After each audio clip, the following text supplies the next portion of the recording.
Welcome to the Wisdom That Breathes channel. Across all our platforms, we try to share wisdom which is relevant and accessible to everyone. But on this particular platform, we go deeper into some of the ancient principles found within the scriptures.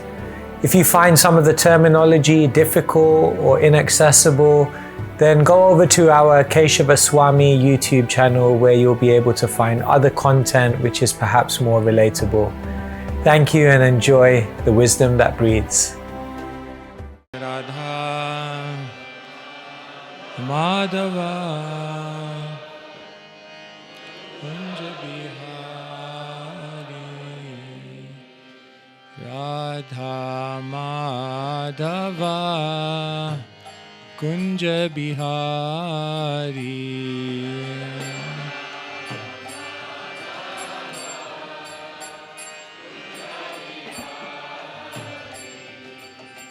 Gopi Jana Vallabha Girivaradhari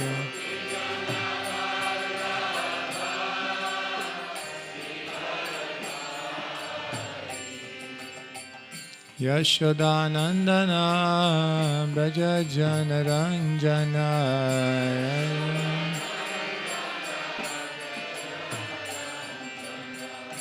Yashodanandana Braja Janaranjana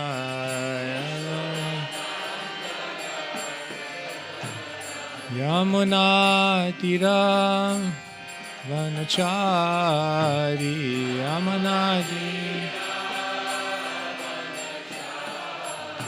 Jamuna Tira Vanachari Yamunadi Jaya Radha Madhava Kunja Bihari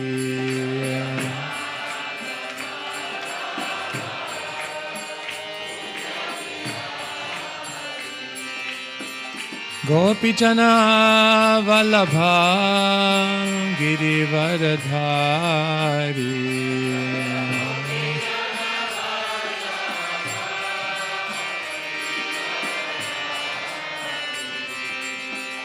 Gopi Jana Vallabha Girivaradhari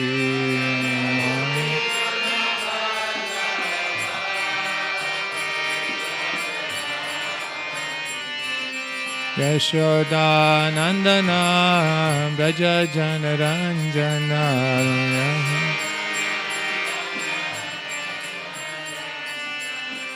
Yashodanandana Braja Janaranjana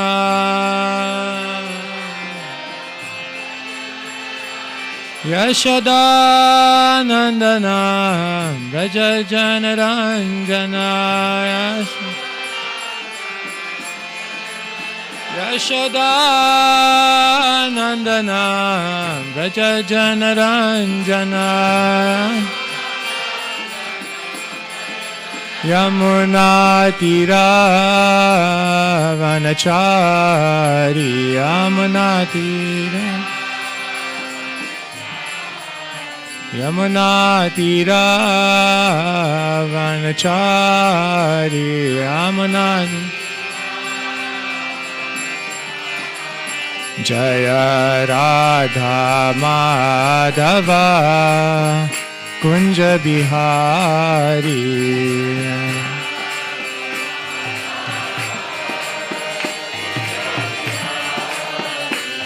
Hare Krishna Hare Krishna Krishna Krishna Hare Hare Hare Rama Hare Rama Rama Rama Hare Hare Hare Krishna Hare Krishna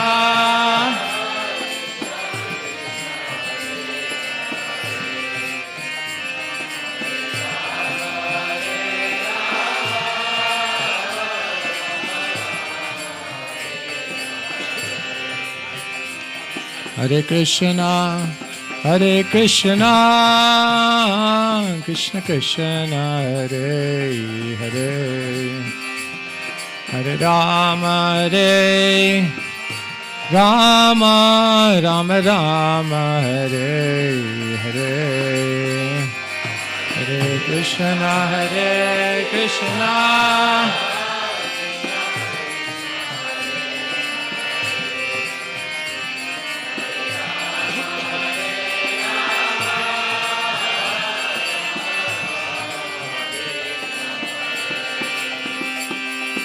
Hare Krishna,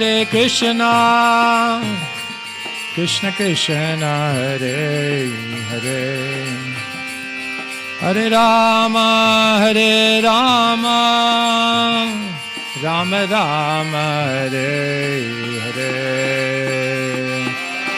Krishna Hare Krishna.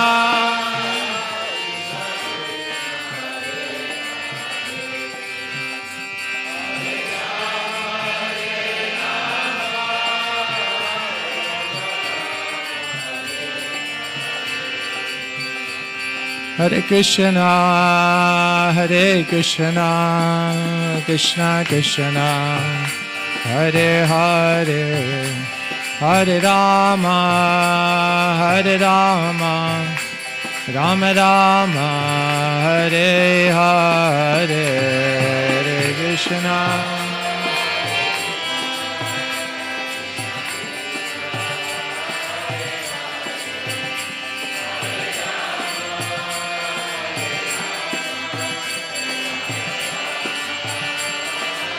Hare Krishna, Krishna Krishna, Hare Hare, Hare Rama, Rama Rama, Hare Hare, Hare Krishna.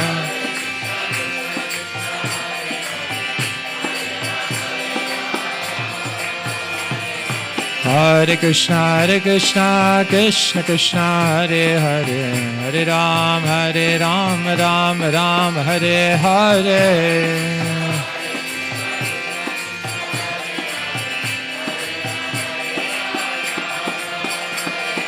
Hare Krishna, Krishna Krishna, Hare Hare, Hare Rama, Rama Rama, Hare Hare.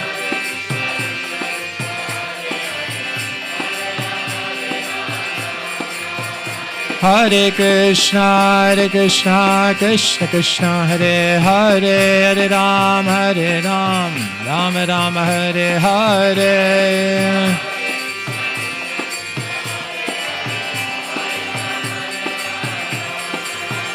Jaya Vrindavan Dham, Vrindavan Dham, Vrindavan Dham, Jaya Krishna Balaram.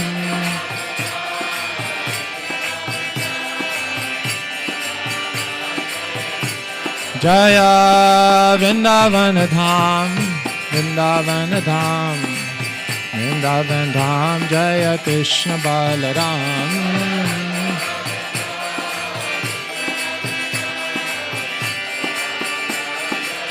Nitai Gaura Hari Bol, Hari Bol, Hari Bol, Nitai Gaura Hari Bol.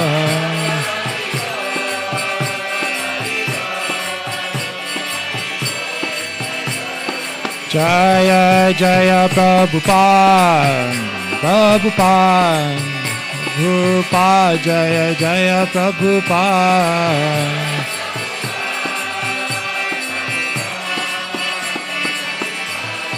Jaya Jaya Prabhupada, Prabhupada, Prabhupada, Jaya Jaya Prabhupada.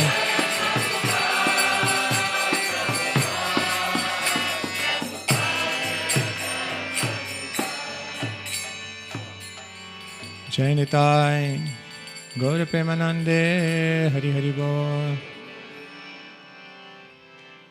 Om Ajnanatimmirandhasya Jnananjana Shalakaya Chakshurunmilitam Yena Tasmai Shri Gurave Namaha.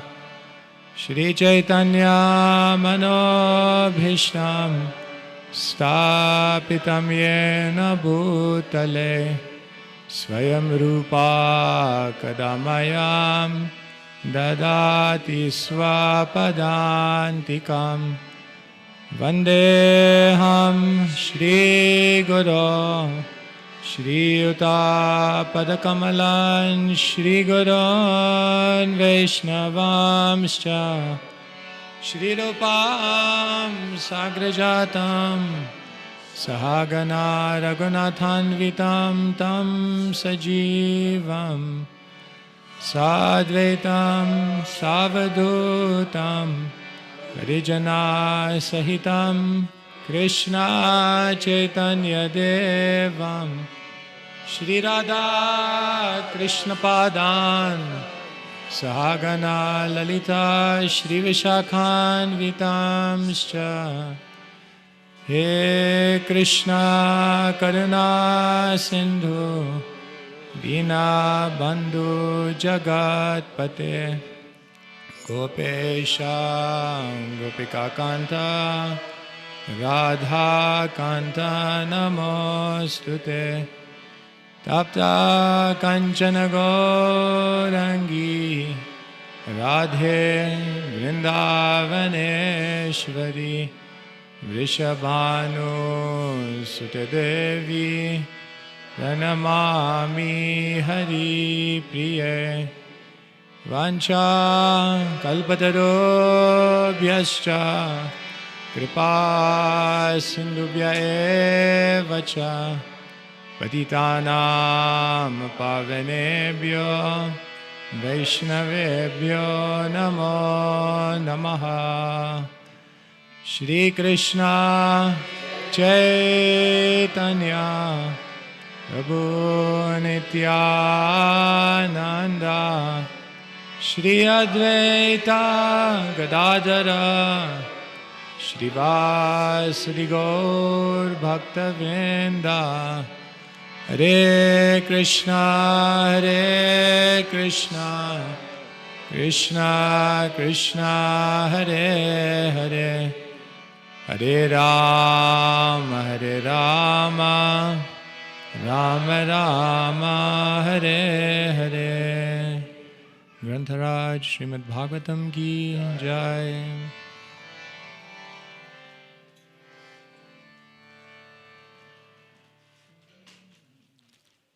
ओम नमो भगवते वासुदेवाय।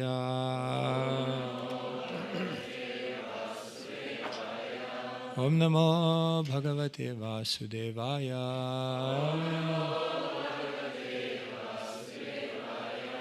ओम नमो भगवते वासुदेवाय।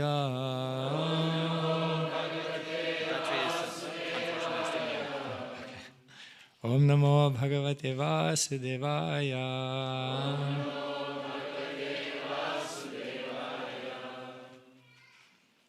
Hare Krishna, everyone.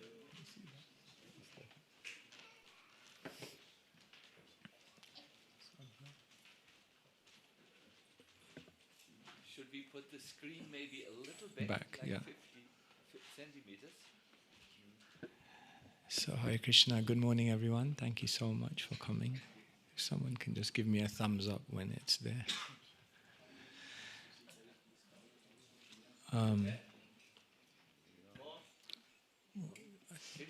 I'll see here. I can see here, so it's okay. You just...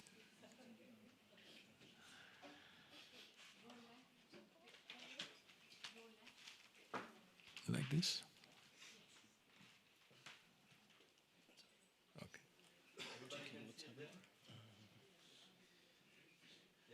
Is it something I have to do on here? You hold it. Okay. That should be fine. Should be? Okay. Okay, so good morning, everyone. Thank you so much for coming again. We are continuing our discussion on Uddhava's journey.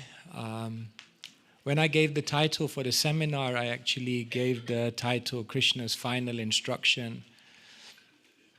which is obviously the Uddhava Gita. But I thought then when I was thinking of what to speak, then I was thinking, but I have to say something about Uddhav before we talk about Uddhava Gita, otherwise it's not contextualized. So then I began thinking, okay, what to say about him. And then in the end, talking about him took up 75% of the seminar. So actually, the Uddhava Gita will only actually be the last session because there was so much to say before. Because if we don't understand these things, then it's difficult to fully appreciate the Uddhava Gita. So that's what we'll do. So today we're continuing. So if you remember, I was mentioning that we'll go through 4 things. Yesterday we went through Uddhava's position, why he's such an exalted soul. Today we'll be talking about Uddhava's transformation, and then we'll be talking about Uddhava's aspiration and what his deepest aspiration is and how that might inform the aspirations that we should have in our lives. And then we'll end by talking about Uddhava's learnings, the Uddhava Gita. Okay, just waiting for this to come. All right, so maybe I'll just do a summary of yesterday before we kind of begin today. So Uddhava's position. So in order to talk about Uddhava's position, we summarized yesterday the Purva section of the Brihat Bhagavatamrita, in which Narad Muni tries to find out who got the most mercy from Krishna. So if you remember, Narad Muni goes on a journey, and who's the first person he comes to? The Prayag Brahmana. He comes to Prayag, Allahabad, and there he sees a Brahmana engaged in beautiful devotional service to his Shaligram Shila, and he's touched by that devotion. It's very, very simple. Patram Pushpam Phalam Toyam, just a leaf, a flower, a fruit or water, but done with devotion, captures the Lord. But then he was directed by the Prayag Brahmana, there's someone more exalted than me. Who's that? The southern king, the king who lives in the southern states, because he's Nityam Navanavastasya Jayate Paramotsava. Every single day is a festival. Every single day is a celebration. Sometimes we say festivals or Ekadashi are the Bhakti Janani, they're the mother of all devotion. But for the great devotees, every day is an opportunity to invest.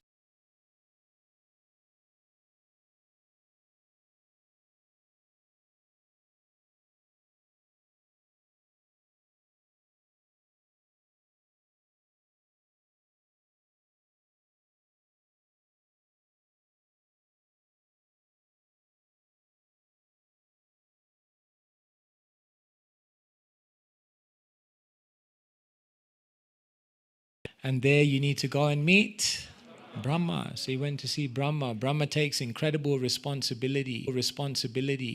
He's managing the whole universe. If you take responsibility, definitely there will be complexity.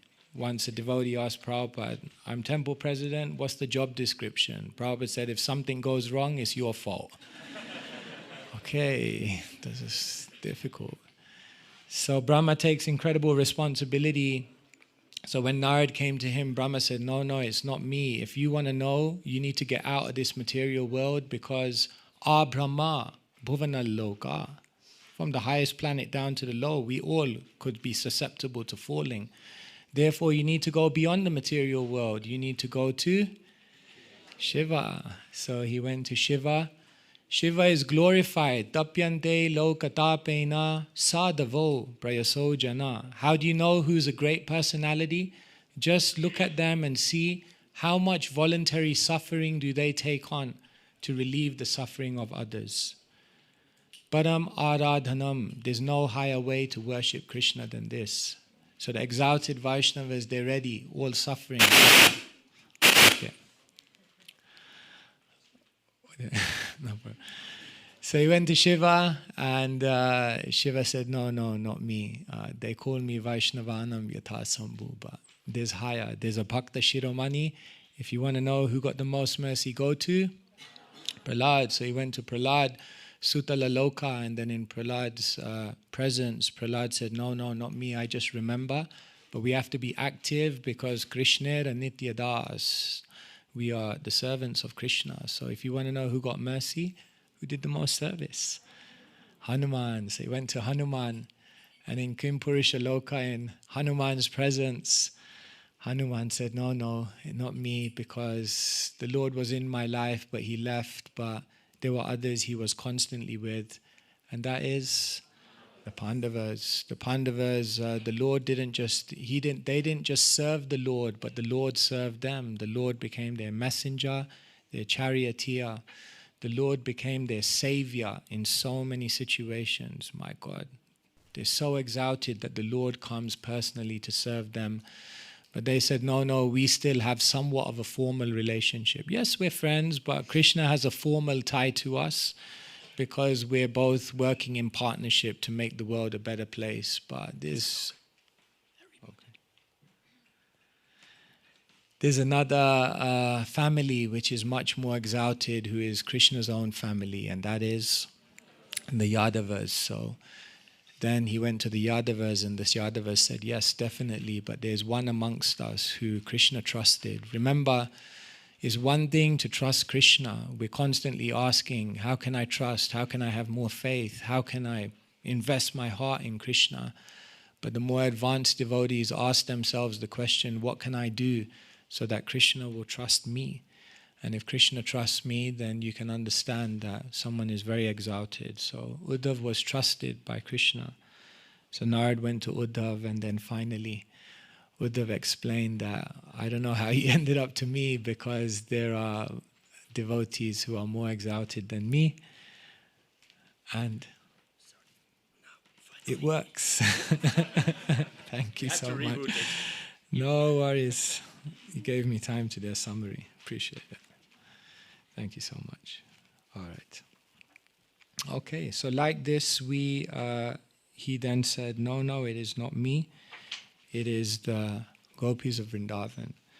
So this is very, very profound. This is the progression that was there. So you see here, this is very, very telling for us. Uddhava, and then Uddhava points to the gopis. So this is very, very deep point to understand. So what was it? How was it? What happened that made Uddhava realize that the gopis, they are the exemplars of the most intense type of devotional service? That's what we will try to discuss today. This is a very, very elevated topic beyond my comprehension, but Srila Prabhupada has given it to us. It's important for us to meditate on it and try to see if we can take something from it. So, actually, before I do this, let me just do something here. So, Brihat Bhagavatamrita I was mentioning yesterday is the essence of the Bhagavatam. But the essence of the Bhagavatam must mean that what the Brihat Bhagavatamrita is talking about is already contained within Bhagavatam. Otherwise, how can it be the essence? Therefore, there's one way to see that this is, if you take this to be the entire Vedas, you definitely couldn't fit the Vedas inside that box, but figuratively. Then the Devi Bhagavata says that the two eyes of the Vedas which direct one into Dharma are the Vedas and the Itihas. So in the entirety of the Vedas, there are two eyes. These are the two eyes of Dharma which make you help you understand what to do in every situation. And that is the Vedas and the Itihas. But the Devi Bhagavata says that beyond that, there is the heart of the Vedas. And the heart of the Vedas is the Srimad Bhagavatam. Why? Dharma projita ketava. All cheating religion, all subsidiary religion, all tangential dharma is rejected. And save pumsham paro dharmo. You only get the highest religion there. And therefore, the Bhagavatam is said to be the heart of the Vedas. And in the Bhagavatam, still there, right? Okay. In the Bhagavatam, there are many cantos, and oftentimes we hear that the 10th canto is considered the heart of the Bhagavatam. So the Bhagavatam is the heart of the Vedas, and the 10th canto is the heart of the Bhagavatam. Later commentators go on to explain that if 10th canto is the heart of the Bhagavatam, then there are 5 life airs which keep that Bhagavatam, that heart of Bhagavatam going. And what they explain is that these are 5 very, very special chapters in the Bhagavatam. Sometimes it's mentioned to be the Rasa Panchadhyay, but other times it's mentioned like this: chapter 21, chapter 31, chapter 35, chapter 39, and chapter 47. These are said to be 5 very, very intense chapters within the Bhagavatam, because love is expressed in these chapters in its most intense form, which is love in separation. And therefore the 21st chapter of the Bhagavatam is Venu Gita, the song of the flute. When Krishna plays his flute, what kind of emotions does that trigger within the Brajabasis? And then the 31st chapter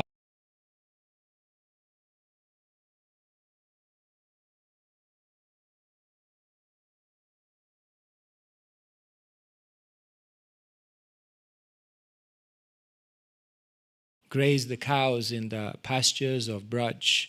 So they explain, Atatiyad Pavan Anikananam Tutiyugayate Tvam Apasyatam Kutilakuntalam Shri Mukham Chate Jada Udikshitam Pakshmakridrisham. They said, when Krishna, you go out during the day to graze the cows, Truti, one moment feels like a yuga. And then they say, and when you come back and we see you, Shri Mukham Chate, when we behold your face, Kutila Kuntalam, which is surrounded by locks of very beautiful hair, then we blink. And when we blink, we think, Jada Udikshitam, Pakshmakridrisham. Brahma made a big blunder, because he made eyes which have eyelids, and that means for one moment we can't see you. So this is a very special chapter. And then 39th chapter is very, very special, because this is known as Viraha Gita. This is the chapter where Akrura comes to take Krishna and Balaram from Braj, and therefore incredible separation. This chapter sometimes is said to be the most emotional scene. The most emotional scene of the entire Bhagavatam occurs in this chapter. And then the 47th chapter is also very, very important, because this is known as the Brahmara Gita. This is the song of the bee, and this is particularly important for today's instruction, because Uddhav was witness to this. Not just witness to it, it's actually Uddhav that triggered all of this. 47th chapter. So sometimes it's said that this 47th chapter is the heart of the heart of the heart of the heart of Bhagavatam. It's a very, very special chapter, and therefore, thank you so much. Therefore, it's said that when Chaitanya Mahaprabhu was in the Gambhira, then he was feeling separation. But what kind of separation was he feeling? He was feeling specifically the separation that's described in this chapter, 47. So this and Chaitanya Mahaprabhu's feelings in the Gambhira are basically mirroring each other. And therefore, this is this chapter which we are going to discuss. So this is just a little background. So now I mentioned that the 39th chapter of the Bhagavatam is perhaps the most emotional scene in the entire Bhagavatam. So this is the scene. Srila Prabhupada had devotees paint all of these instances in the Bhagavatam, because he said they're windows to the spiritual world. So these pictures are very, very special. When we were taught to do book distribution, then the number one tip was, when you meet people on the street, show them the pictures. Because when people see the pictures, their minds are blown But it's not just for distributing books. It's actually wonderful once you start reading the books to actually look at these pictures, because just by looking at the picture and meditating on it and trying to enter deeply into understanding what is actually happening here, what are actually the emotions being expressed here, then one can enter, perhaps this gives another opportunity to enter deeper into the pastime. So we know Srila Prabhupada, often when he talked about these paintings, he was very much seeing, like the first devotee who painted the Nishingadev picture, the famous one. They came to show it to Prabhupada, and Prabhupada looked at it and he said, "Very good, more blood." So he could, my God, Prabhupada's really entering into it. Another time, Jadurani had painted a picture, Jadurani Mataji, and Krishna was holding a garland in the picture, and Srimati Radharani was holding a garland. She was looking in a different direction to Krishna. So Prabhupada looked at her and said, "Oh, Srimati Radharani has another boyfriend?" So she was crestfallen. She thought she made a big aparad. And then Prabhupada could see, and Prabhupada said, no, it's okay. Srimati Radharani is looking for Jadurani to give her a garland because she has painted such a nice picture. So it's possible to actually look at these pictures not just as pictures, as Prabhupada said, as windows to the spiritual world. So sometimes you can just take these pictures and meditate on them deeply. So we have to kind of see what's actually going on here. We know Akrura has come, and Akrura, Krishna and Balaram have mounted the chariot, and now the gopis are entering into a very, very heightened emotion. It's very difficult to understand what are the gopis feeling here, but I guess the narrations of the Bhagavatam, if we hear them closely, we can get some idea, and also some idea from our experience. What is their separation? First thing is that gopis are very young girls. So it's like when very young girls give their heart to something, then it's very hard. It's like, they don't just give a little bit, they give everything. It's like children are like that, young people are like that. When they're in, they're all in. So the first thing we have to understand is that the gopis are young girls. They've given their hearts. So therefore, now it's like the emotions are becoming very great because Krishna is leaving. What makes this even more emotional is that there was no sign. There was no warning. There was no prior notice given that Krishna is going to leave. Akrura just turned up. And so this makes it even more emotional. What makes it even more emotional is that the gopis know we don't have any formal tie with Krishna. We're not married to Krishna. We don't have any formal tie with him. So he's not formally bound to be with us. So that makes it even more uncertain. And then what makes it even more uncertain is they don't know if Krishna is going to come back. So all of these emotions are piling one on top of the other, on top of the other. And therefore, the gopis are feeling incredible separation.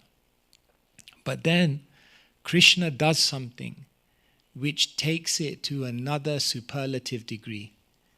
What does Krishna do that makes the whole situation and their feelings even more intense?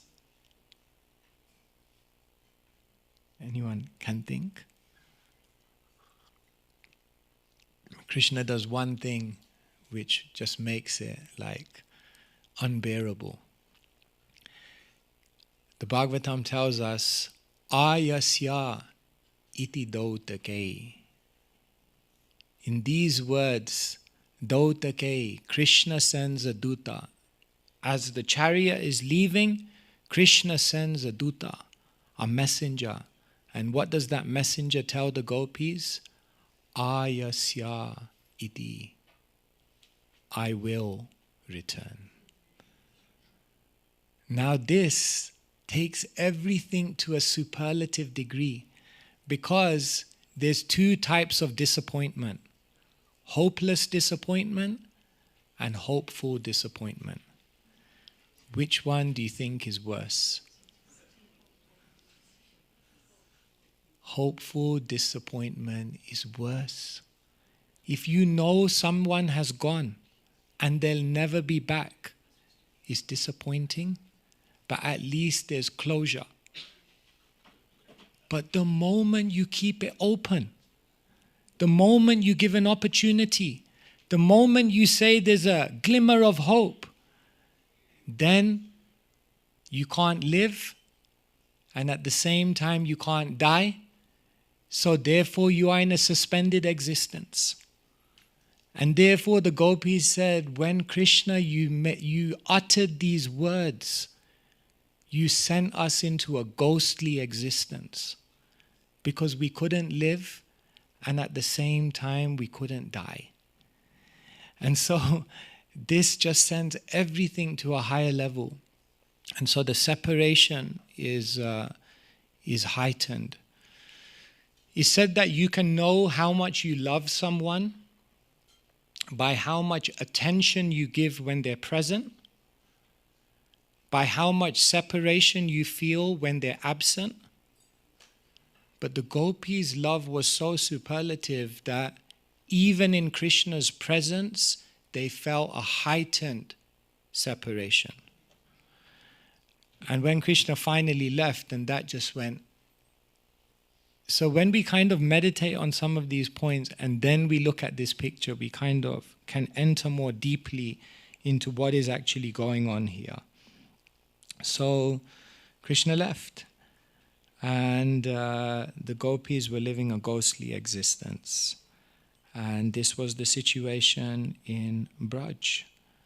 It said that not just the gopis, everyone was not in a proper frame of mind.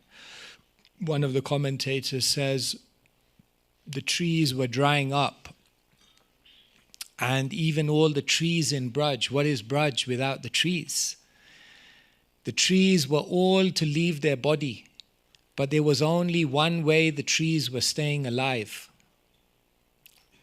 by the tears of the gopis. So the trees, the flowers, the animals, the associates, and all the Braja gopis, all in incredible separation. So, we can read from the Bhagavatam.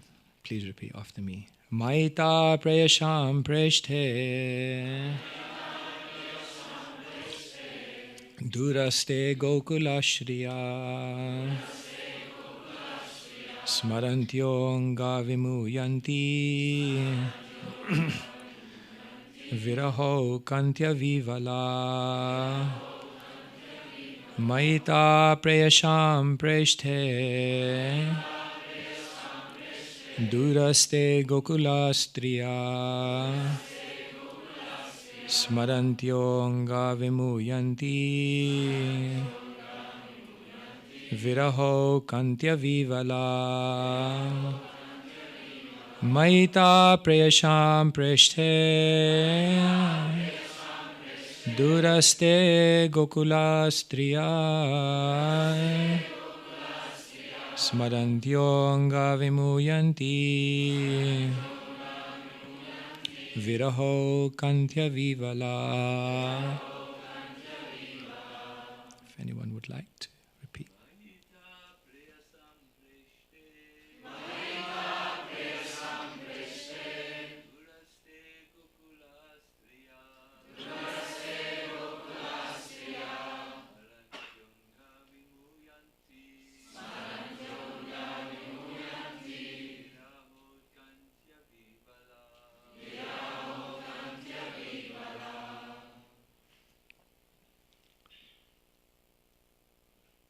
Ladies. Maita prayasam preshte duraste gokulastriya smarantyonga vimuyanti kantya vivala. Ladies.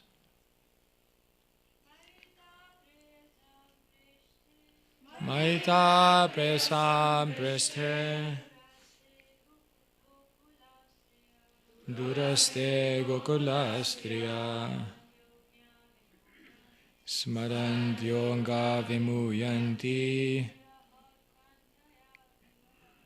Virandavantya Vivala. Translation in purport by His Divine Grace Srila A.C. Bhaktivedanta Swami Srila Prabhupada Ki.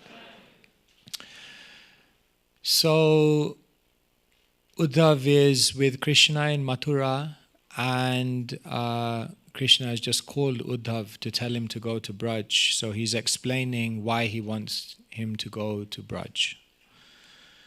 Translation. My dear Uddhav, for those women of Gokul, I am the most cherished object of love. Thus, when they remember me, who am so far away, they are overwhelmed by the anxiety of separation. Purport.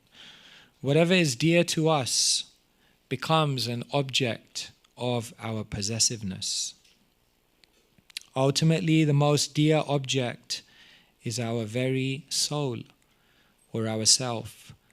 Thus, things in a favorable relationship to ourself also become dear to us, and we try to possess them. According to Srila Vishwanath Chakravarti, among countless millions of such dear things, Sri Krishna is the most dear of all, even dearer than one's own self.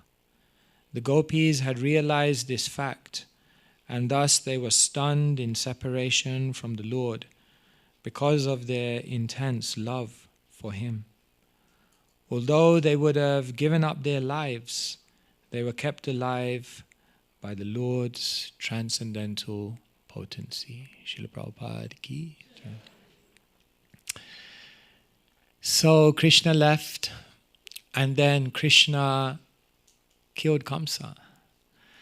Not just that, Kamsa's brothers were all killed also.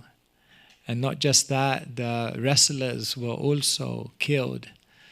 So Krishna did a pretty complete job. He did what he had set out to do. He went to Mathura.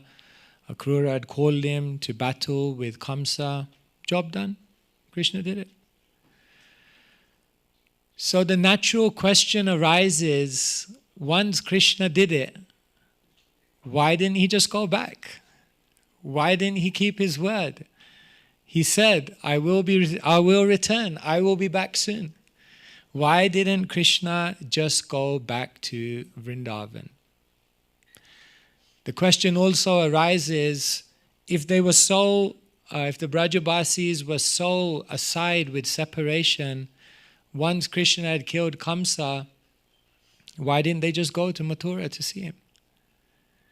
Not far, just about half an hour. So why did they not go? And why did Krishna not come?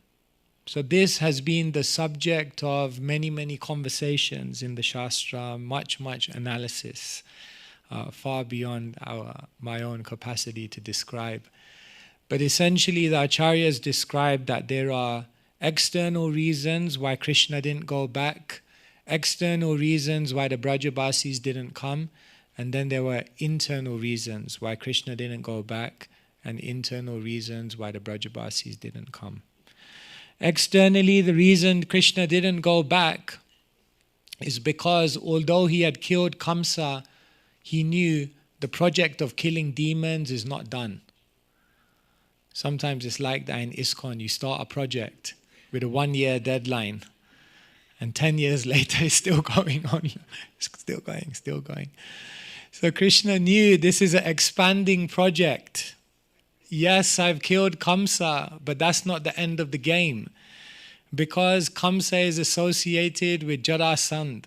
Kamsa is associated with Shishupal. Kamsa is associated with Dantavakra.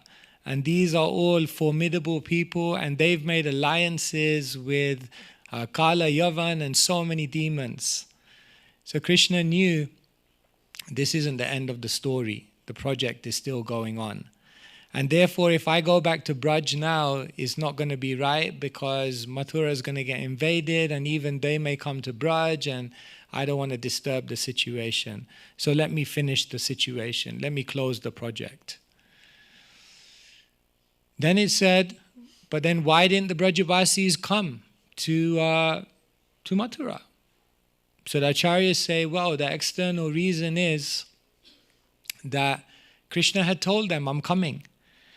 And even when Krishna had killed Kamsa, Nanda Maharaj went back, because Nanda Maharaj was also in Mathura at that time. Nanda Maharaj went back and he reassured all the Brajabasis, yes, Krishna is coming, Krishna is coming. So the acharyas say the reason that the Brajabasis didn't go to Mathura is because they had some reassurance that no, Krishna is coming. So sometimes it's like that. Like you're waiting for someone's call and you know they're going to call and you're looking at the phone thinking, shall I call them? And then you go, no, maybe they're just about to call. Let me just wait a little longer. So externally it said that's the reason they didn't go. But then there are deeper reasons.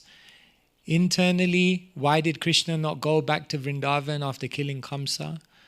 Because it said, well, Krishna says one thing. He says that I wanted to make their devotion more intense. I wanted to heighten their viraha, because there we can meet in a more intimate way. Because viraha means separation, but it also means vishesha, rahasya, unmilam, a very, very special, confidential type of meeting. So, some say that. Some say there's a deeper internal reason why Krishna didn't go to Vrindavan. He didn't go back because Krishna was a debtor. Krishna was indebted to the gopis and Krishna was baffled, bewildered, bemused. He had no idea, how do I pay them back? If there's someone who you have a debt to, then generally what you do is you avoid them. Because seeing them makes you feel like, oh my God, feel bad. So the acharyas also sometimes say that Krishna didn't go back because napadaye ham, niravadya samyuja. I can't repay you. And then the acharyas say, but then why didn't the Brajabasis come to Mathura? They say internally there was a reason also why they didn't come. Because Mathura was not the place in which they could express themselves freely. Mathura was not the place in which they could share what was really going on in their heart and interact with Krishna free of any other encumbrance. And therefore, in this way, different reasons are given for the separation to continue. And so this separation was going on. So Krishna killed Kamsa, and after Krishna killed Kamsa, then his parents actually sent him to Gurukul. Why does Krishna have to go to Gurukul? Yes, because Krishna grew up in Braj. And Krishna in Braj was a cowherd boy, a Vaishya. But now Krishna came to Mathura. Krishna had to play the role of a Kshatriya. And therefore, to be trained as a Kshatriya, he needed to go to Gurukul, to be trained in the arts that a Kshatriya needs to know. So Krishna went 64 days, learned 64 arts. And it said that when Krishna came back from Gurukul, that was the time when he called Uddhav.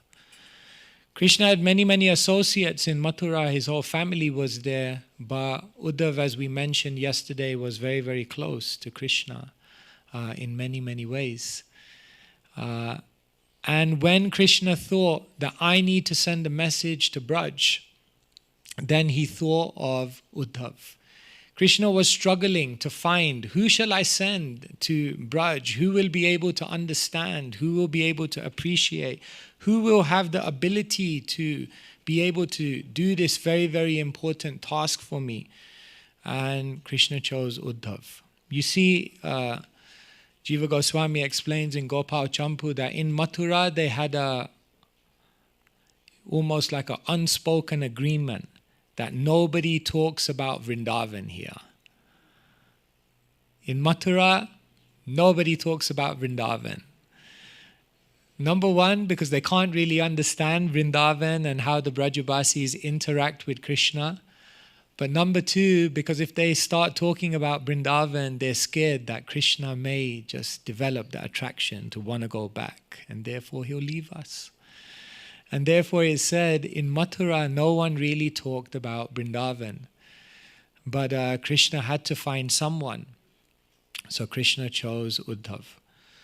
So Uddhav was enlisted with the duty, the task to go to Vrindavan. And as we know, that was only one reason. The other reason is that Krishna wanted Uddhav to see Vrindavan. If you want to broaden your horizons, then you need to broaden your association. They say if you're the smartest person in the room, you need to change room. In other words, if you're around people who are much more established than you, then that can broaden your horizons. In the modern self-development world, they call this the law of 6. In other words, if you're surrounded by 5 physically fit people, you'll be the 6th one. If you're surrounded by 5 extremely knowledgeable people, you'll be the 6th. And if you're surrounded by 5 spiritually intense people, you'll be the 6th. In other words, this is transformation by introduction. And so Krishna wanted Uddhav to be the 6th. He wanted him to learn about the intensity of Braja Bhakti. And so Krishna sent Uddhav to Vrindavan. And so that whole journey is described, that whole interaction is described in the Bhagavatam, but then also expanded by Rupa Goswami in the Uddhav Sandesh. Here he goes into detail, explaining more intricately what happened on that journey. And then after many, many poets in the generations following wrote many, many poems adding extra insight and subtleties. Therefore, whenever you hear someone talk about this, you can always hear something new, some new detail you never heard. Because this journey has been the object of much attention by all the great acharyas. So Uddhav went. Uddhav went on the chariot to Braj. He said that when Uddhav was going to Braj on the chariot, in his mind he was thinking, what will I say?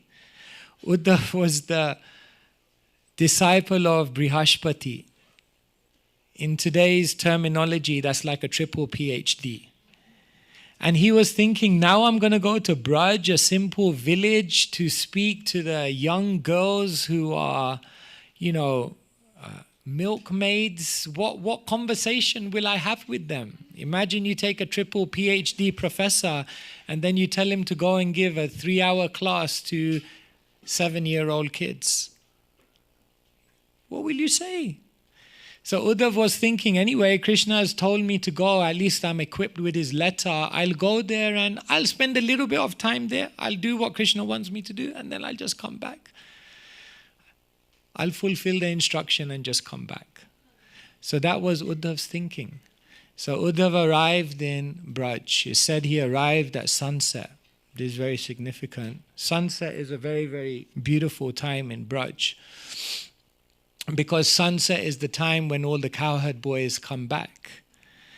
And who knows, at that time Krishna was not there, but maybe this day Krishna will come back.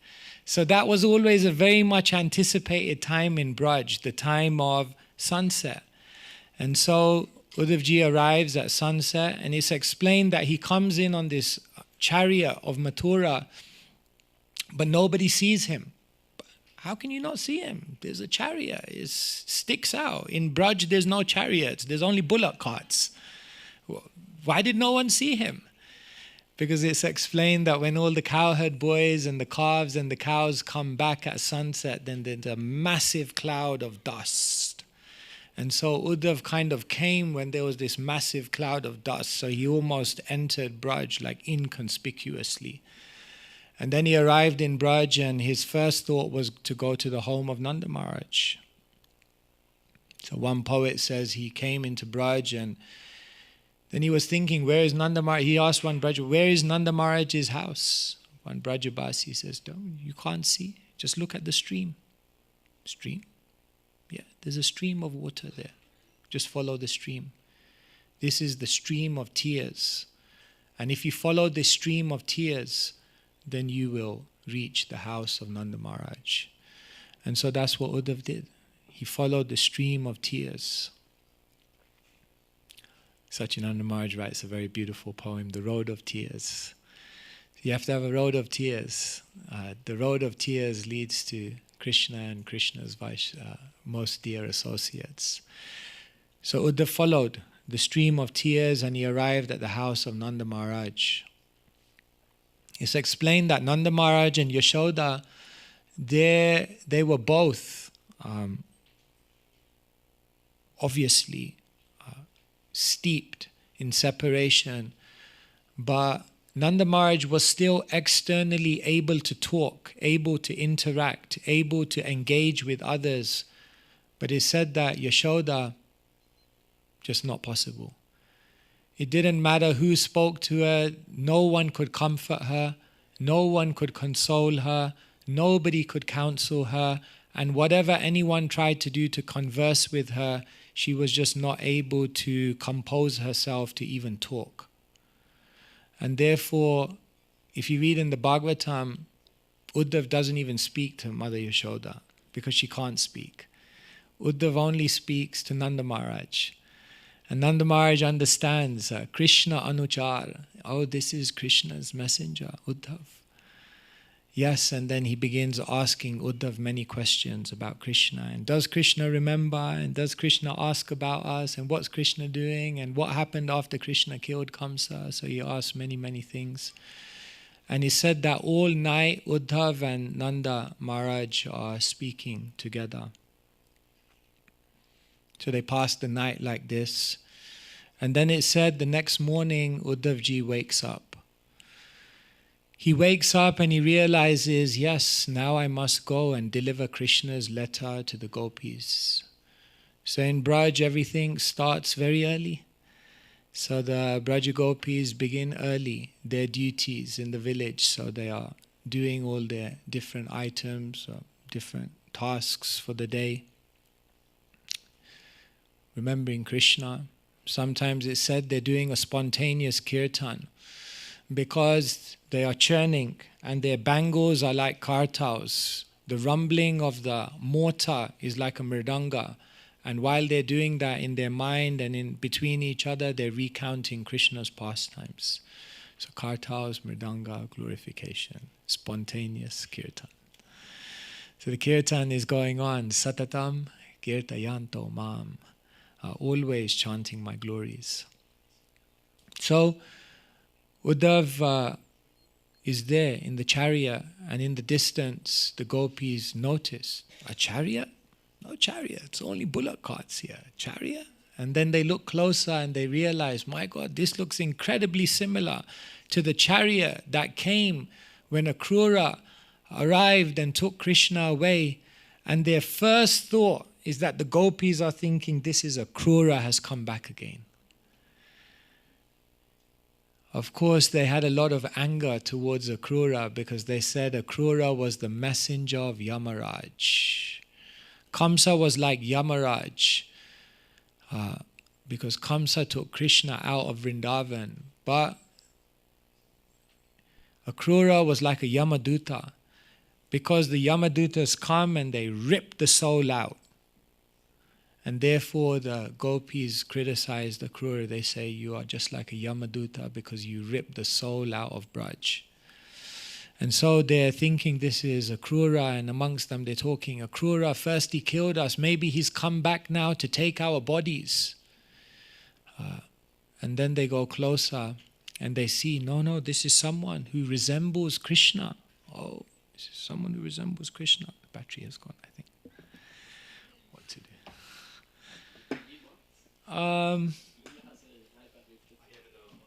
Oh, okay, if possible, yeah. So, so they go up to this personality, and Uddhav is now looking at them, thinking, "What will I say to them?" So Uddhava comes to the gopis, and the gopis realize this is a messenger of Krishna. And so immediately they begin questioning him. Why have you come here? What's the point? Uddhava says, no, I've come with a message from Krishna. He wants to send you some comforting words. The gopis in there. Anger is arising now. He says, comforting words? Why didn't he come himself? Why did he send you? If he really wants to comfort us, then he knows that we need his association. So why did he send you? Uddhava says, no, just please listen. He has sent a letter. I'm going to deliver the letter to you.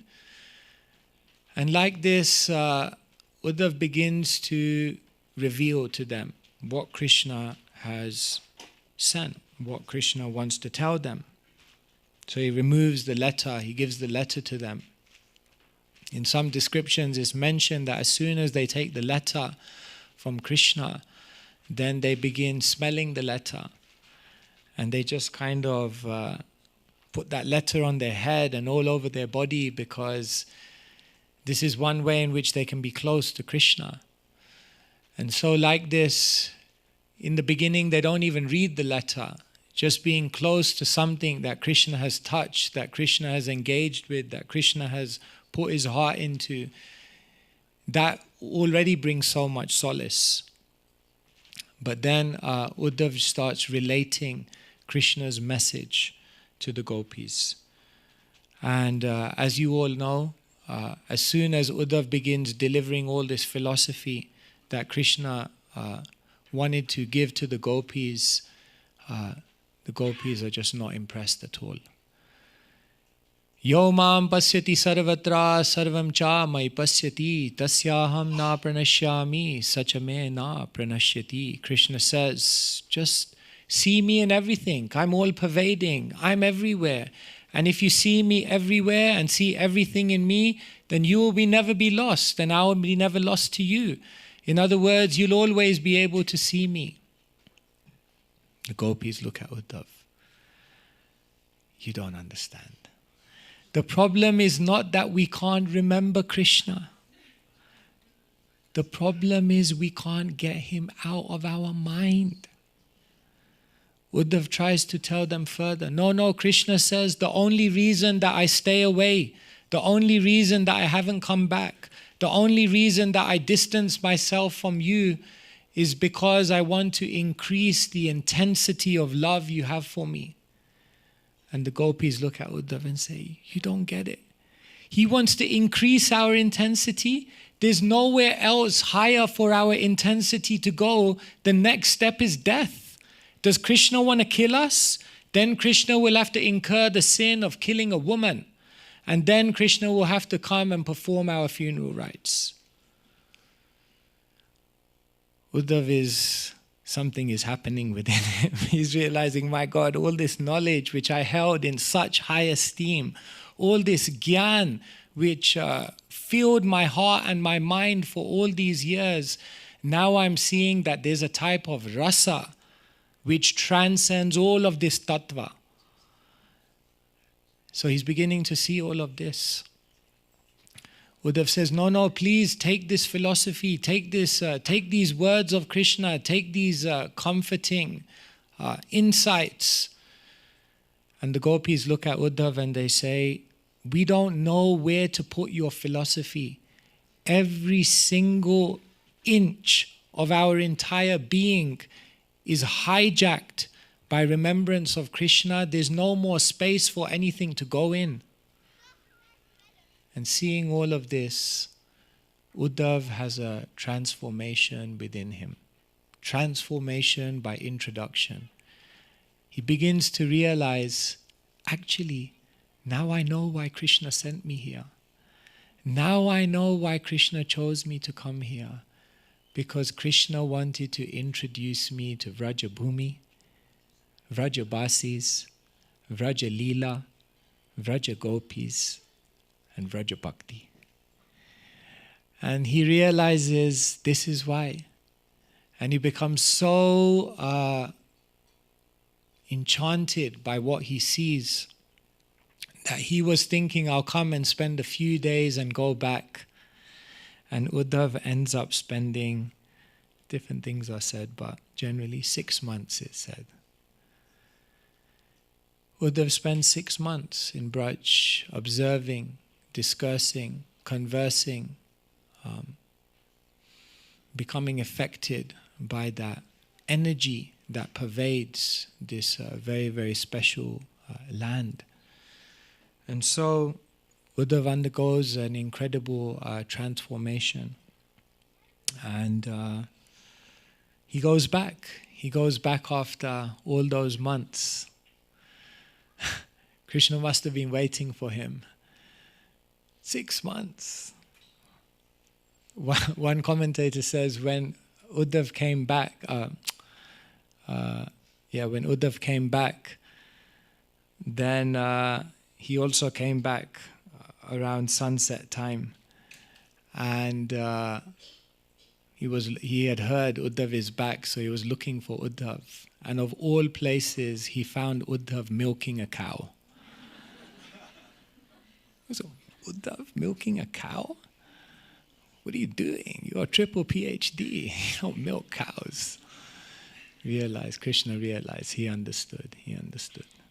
He has been transformed. So this is very, very deep. We can say something. It requires obviously incredible, immense purity to understand. When Uddhav came and Srimati Radharani begins speaking to the bee, this Brahmara Gita, 47th chapter, 10 verses, where Srimati Radharani explains her heart in transcendental anger and separation. It's a very, very high topics. So this is the heart of the heart of the heart of the heart of the Bhagavatam. And Rupa Goswami is basically explaining that everyone is looking for rasa. I can't write on this, right? Can I write? I can't write on this, no. Okay. Everyone is looking for rasa. And he basically says that there's 2 broad types of rasa. There's mundane rasa, which is chapala sukh. It's very transitory, it's very unstable, and it's ultimately very unfulfilling. And then he says there is bhakti rasa, there is the taste of devotion, there is the experience of divine love. And basically what Rupa Goswami is explaining in his analysis is that gradually what happens in the life of a devotee is that there is a transition in terms of where they find rasa. When Srila Prabhupada coined the term Krishna consciousness, he coined it on a verse, Krishna bhakti rasa bhavita mati kriyatam yadi kutopi labhyate tatra laulyam api mulyame kalam janma koti sukrater na labhyate. That this line, Krishna bhakti rasa bhavita mati, this is actually the Sanskrit line from which Prabhupada derived the term Krishna consciousness. So with the International Society for Krishna Consciousness, but ultimately with the International Society for Krishna Bhakti Rasa Bhavita Mati, the society which is meant to help you taste Bhakti Rasa. So we can say there are different levels of devotion. There's casual bhakti, there's committed bhakti, we can say there's purified bhakti. In casual bhakti, bhakti rasa is one rasa amongst one's life which is mainly mundane rasa. When one is practicing casual devotional service, then their life is mainly still driven by mundane rasa, but bhakti rasa is one of those rasas within the bigger world of mundane rasa. But when one goes to committed devotional service, then one is able to separate mundane rasa and bhakti rasa. However, one is still struggling. They're struggling to turn away from mundane rasa, and they're still struggling to develop a deeper taste of bhakti rasa. However, it's said when you go from committed devotional service to purified devotional service, then mundane rasa disappears, and now it's only bhakti rasa. However, in Braj, there is something beyond even purified devotional service, and that's passionate devotional service. And that is where bhakti rasa is taken and churned to higher and higher degrees. Emotional bhakti. And so this is basically the progression. Casual bhakti to committed bhakti to purified bhakti to passionate bhakti. And what is it that takes you from one to the other? To go from casual bhakti to committed bhakti, what takes you there is knowledge. Raga hina jane bhaje shastra agyay Vedi bhakti bole kore sarva shastra gai. That when you have knowledge, when you have sambandha gyan, then you go from practicing casual bhakti to practicing committed bhakti. But what does it then, what's the extra element that takes you from committed bhakti to purified bhakti? That is divrena bhakti yogena. Very, very intense spiritual practice. That's what takes you from committed to purified. But then the golden question is, what then takes you from purified to passionate? And that is why Uddhava's journey and transformation is so important, because it gives us the clue. Introduction to Brajabhumi, Brajabasis, Brajalila, Brajagopis, and Brajabhakti. That kind of association is what takes one from purified to passionate. And so this very, very beautiful transformation is given to us by Srila Prabhupada, as explained in the Bhagavatam, to help us realize that don't stay at casual bhakti. Don't just stay at committed bhakti. Don't even think that at purified bhakti, that's where things have ended. But there's a even higher aspiration. And that's the aspiration that Sri Chaitanya Mahaprabhu has given access to. Anarpita chiram chirat karunaya vatirna kalo samarpayitum unachvajala rasam svabhakti shriyam. Anarpita, that which was not given for a long time, samarpitam, is now being given by Sri Chaitanya Mahaprabhu. Access to this passionate, emotional practice of spiritual life. And in a commentary to this verse of Mahaprabhu's, describing Mahaprabhu, that he's come to give Braja Bhakti, Jiva Goswami says there's three things which are stopping the soul. He says actually there's one thing that's stopping the soul, and it's split into three. He says the one thing that's stopping the soul from attaining this gift that Chaitanya Mahaprabhu has come to give is basically kapatya, duplicitousness. And he says duplicitousness manifests in three ways: dhana kapat, bala kapat, and prema kapat. One type of duplicitousness is dhana kapat. You have many, many things in your possession, but you don't offer that to Krishna. You hold back. Bala kapat means you're giving all of your resources that you have, but you're holding back your effort. You're holding back your endeavor. And he says, prema kapat means you're giving all your resources and you're giving all your effort, but you're not giving your heart. And therefore, you have to also give your heart. And he says if one is able to overcome those types of duplicitousness, then by the grace of Sri Chaitanya Mahaprabhu, one can enter into emotional bhakti, as Uddhav experienced. And so, this is the transformation on Uddhav's journey. Hare Krishna, Krishna Krishna, Hare Hare, Hare Rama, Rama Rama, Hare Hare. Srila Prabhupada ki jai. Okay. I have a little bit of time if anyone would like to ask any questions or make any comments, or if there's anything I said which would like clarification on. Yes.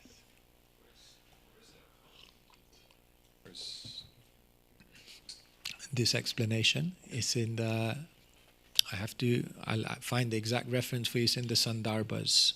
In the Sandarbhas, Jiva Goswami is commentating on the 4th verse of the first chapter of the Adi Lila, this verse that I quoted, and he gives this breakdown. I can give it to you later. I can give you that. Thank you. Okay, I see some hands at the back.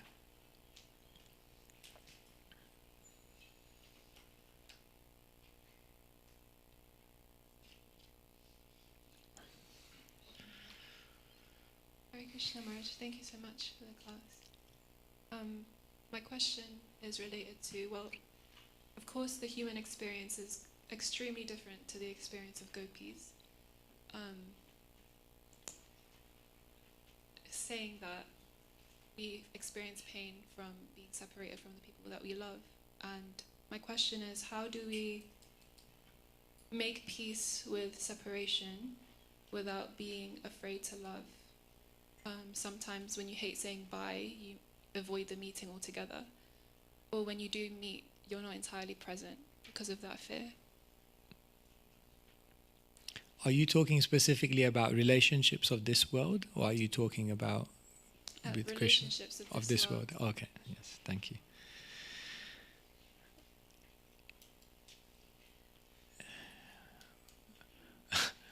Well, no, I'm just thinking of a story. No, I'll tell you the story and then I'll relate it. When I was joining the ashram, I was kind of umming and ahhing about whether I should join the ashram or not.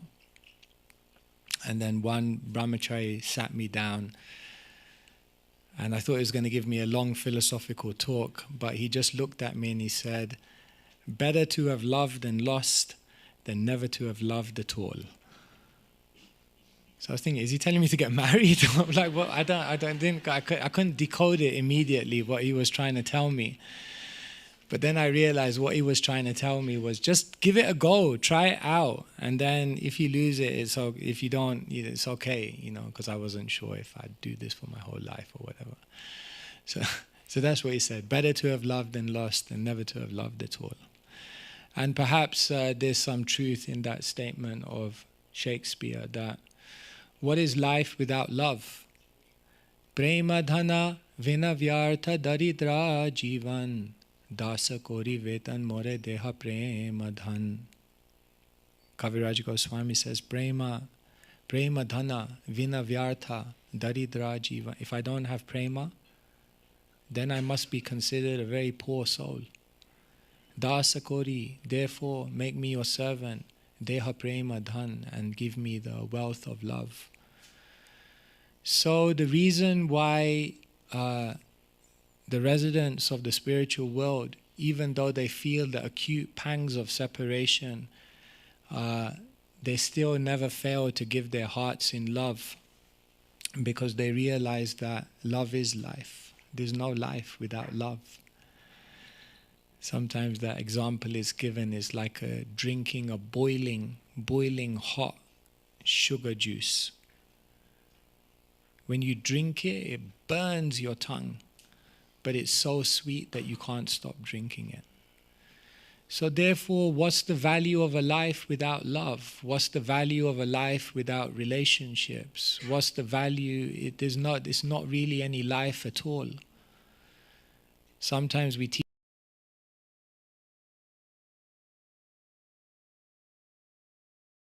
love, and the last 6 chapters are the yoga of how to let go. And then we ask people, what's the most important? And everyone knows, I can be successful. I can even become detached. But what's life without love? There is no life. Therefore, bhakti is the art of relationships. Therefore, even though it's painful, and even though we have to go through those emotions, it still doesn't hold someone back. But when one's vision is spiritualized, then even the pain, like I said, is a very transcendental type of pain. Therefore, viraha almost brings a closer meeting of hearts. So that becomes another transcendental type of separation. So anyway, these are some thoughts. Right. Yeah, I see hands here. Whoever wants to take it next. Yeah, okay. Yamuna.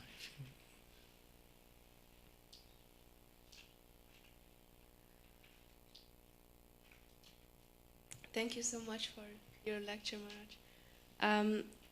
When you were mentioning that the gopis were not going to Mathura and that Mother Yashoda was not able to speak at all, I was remembered on a session I heard from Amarendra Prabhu lately, and I think the lecture was called Mother Yashoda's Love or something. And then he were mentioning that actually the Brajbasis were going to Mathura every day and they couldn't find Krishna. And then I think if I'm not mistaken, he was also telling about the conversation Uddhava had with Yashoda, and I just wanted to clarify if I'm misunderstanding something or if there is another part where Uddhava was going, or like that. Yeah. As mentioned, this is described in many different ways. If you look in the Bhagavatam, then there's no real conversation with Yashoda. So I can't comment on that. I've not read that myself. In terms of the Brajabasis going to Mathura, I've also not read that, so that could be true. But it's also said that the Brajabasis, their eyes were filled with tears. And therefore it's mentioned also, because in another commentary it said that, but Krishna was still there because Vrindavanam parityaja padamekam nagacchati. Krishna never takes a step out of Vrindavan. So in one sense, Krishna is there. But the reason that they couldn't see Krishna because their eyes were hijacked by tears. And even though in one sense Krishna was there, they couldn't see him. So even if that is mentioned, if you're saying, then I'm sure it must be written somewhere. Probably the reason that they didn't see Krishna in Mathura, even if they went there, is because their eyes were filled with tears. So these are all very transcendental descriptions beyond. So yeah, those are some thoughts.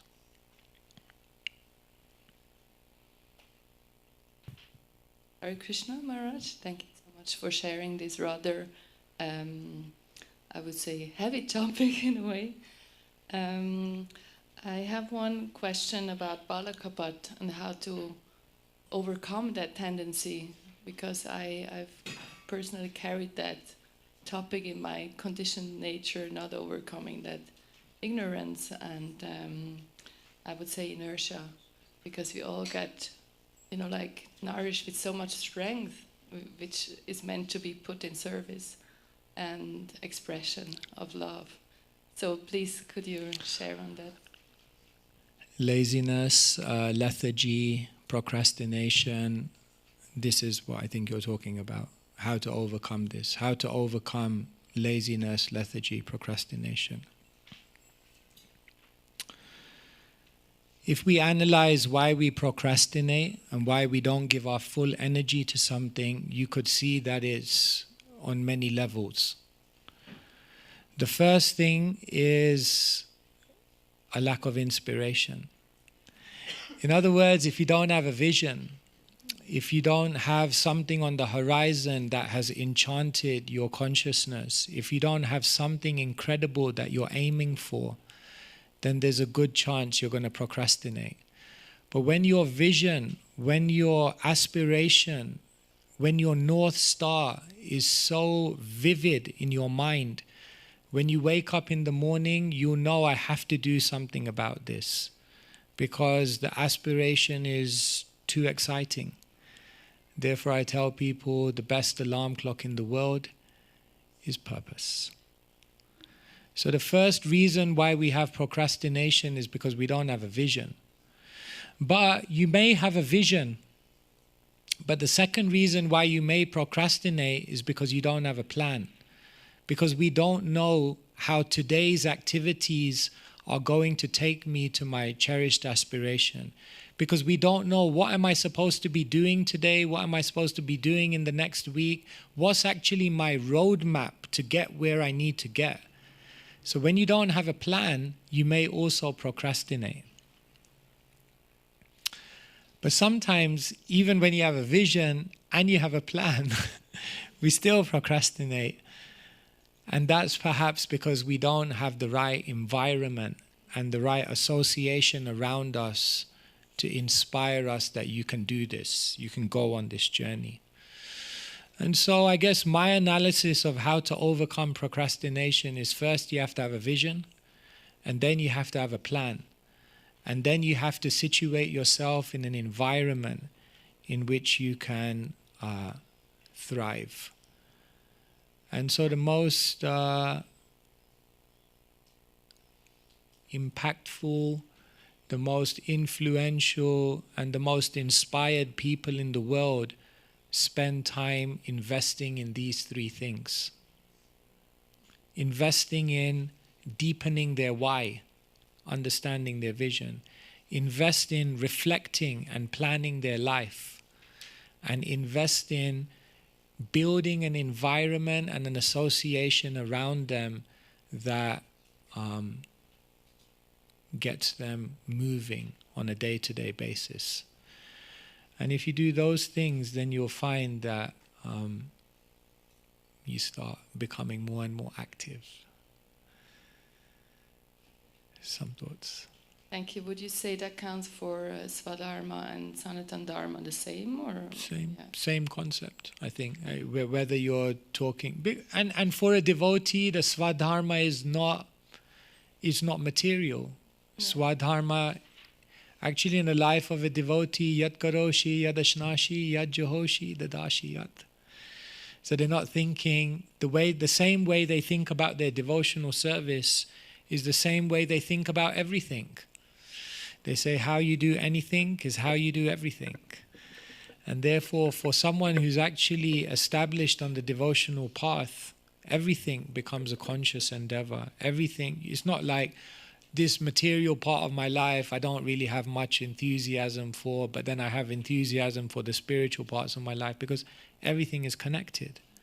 Everything contributes and everything is invested back into samsiddhir haritoshanam.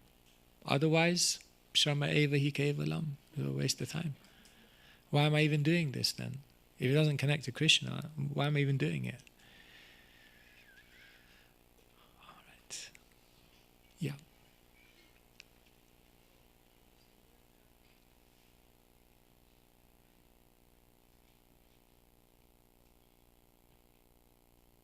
Thank you very much, Maharaj, for your lecture. For me, it was very inspiring. I was just wondering, when you were talking about what takes you from purified bhakti to passionate bhakti, I just want to understand better. So this is an example of Uddhava, how he got the association of the gopis. So is it like, what does it mean for a practitioner of bhakti? What does he or she has to do to come to this passionate part? Is it like just hearing the topics? Because we can hear all the Gitas. Is it the same as this association, or is there something more needed? Thank you.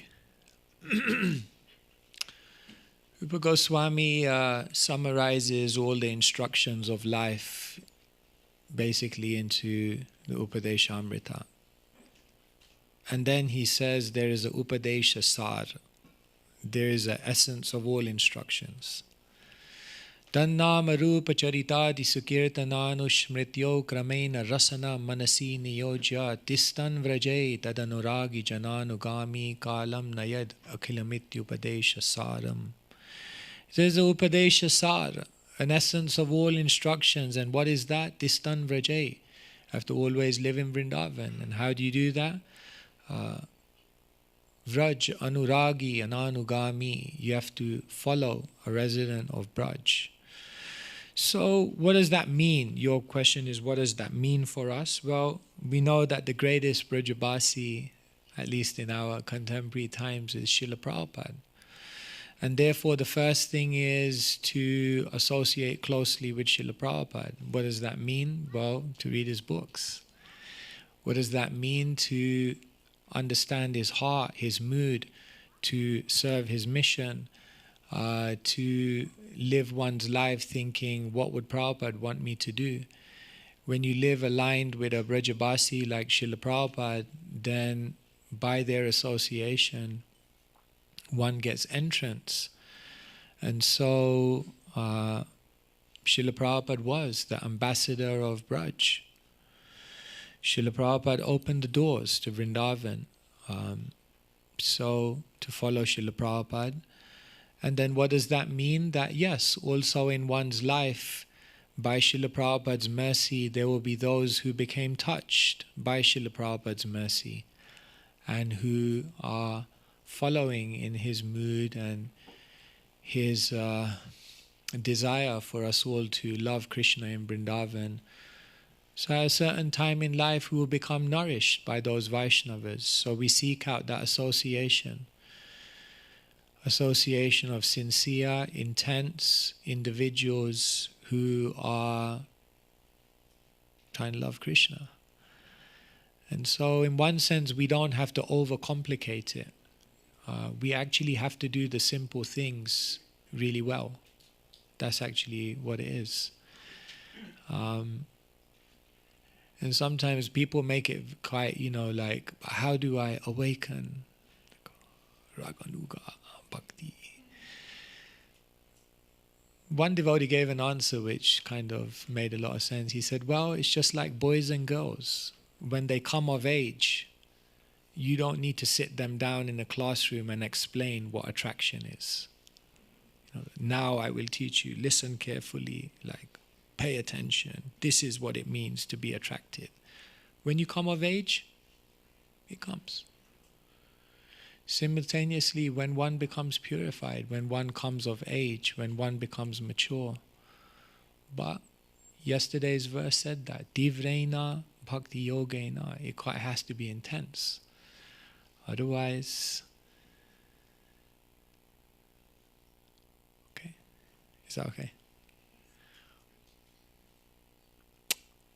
I think we are, I see more hands, but I think we're over. Okay, last one.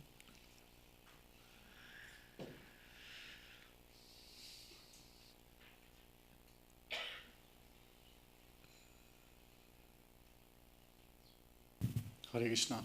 I always wanted to know in the Bhagavatam when Shukadev Goswami describes the queens that Krishna married, 5 queens, and then more, 16,108. And I always wondered, later in the Bhagavatam he does it again when the queens meet in Kurukshetra.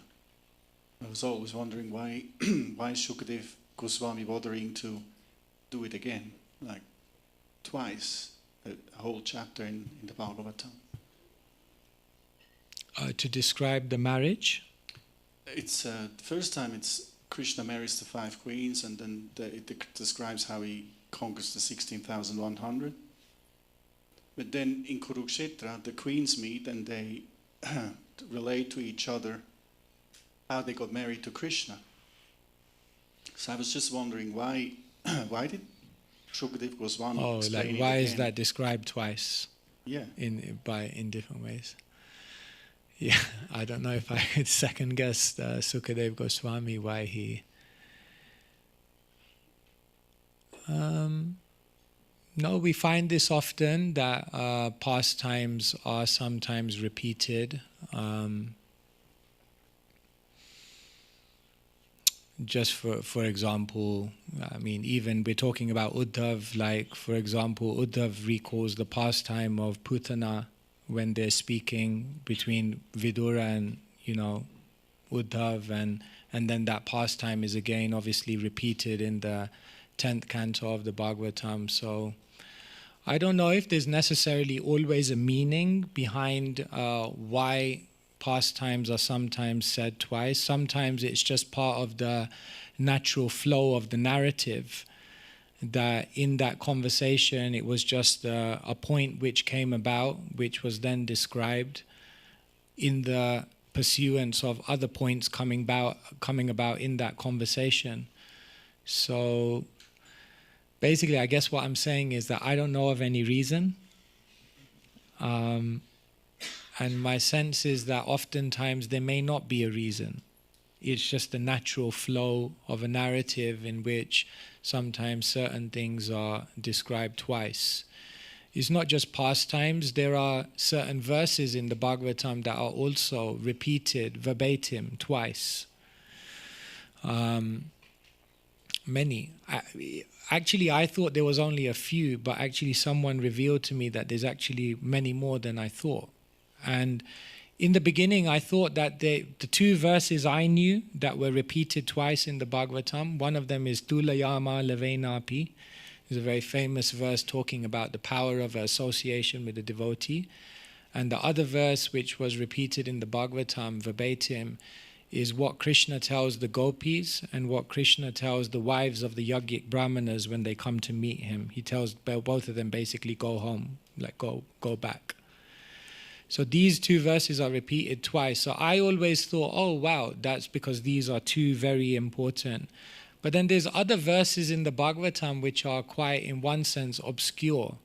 They're not like necessarily hugely deep philosophical points.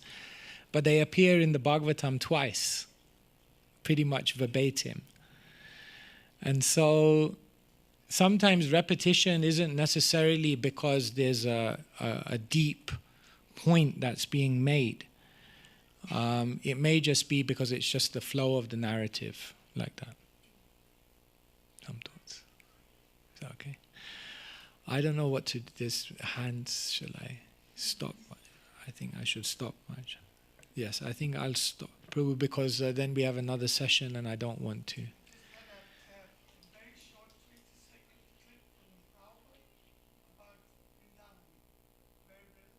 Okay, yeah, sure, please.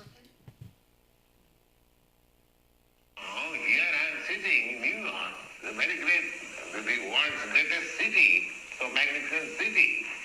But my heart is always hankering after the Vrindavan. Yes. I'm not happy here. I shall be very happy to return to my Vrindavan, that sacred place. But then why you are? Because it is my duty. I have brought some message for you people. Because I'm all. Thank you so much. Srila Prabhupada ki, Grantaraj Srimad Bhagavatam ki. Hare Krishna. Thank you so much.